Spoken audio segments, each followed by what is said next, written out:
Your design looks perfect in the Zazzle editor, but on some products it prints stretched, cropped, or off-center. Here's why.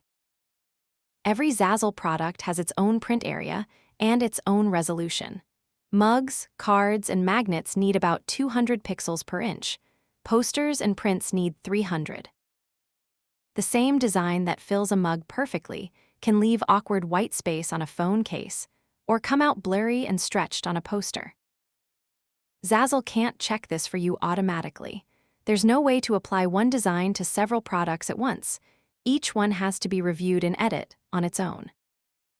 Before you publish, open Edit on each product, compare your design to that product's own template, and watch the preview for stretching or unwanted cropping.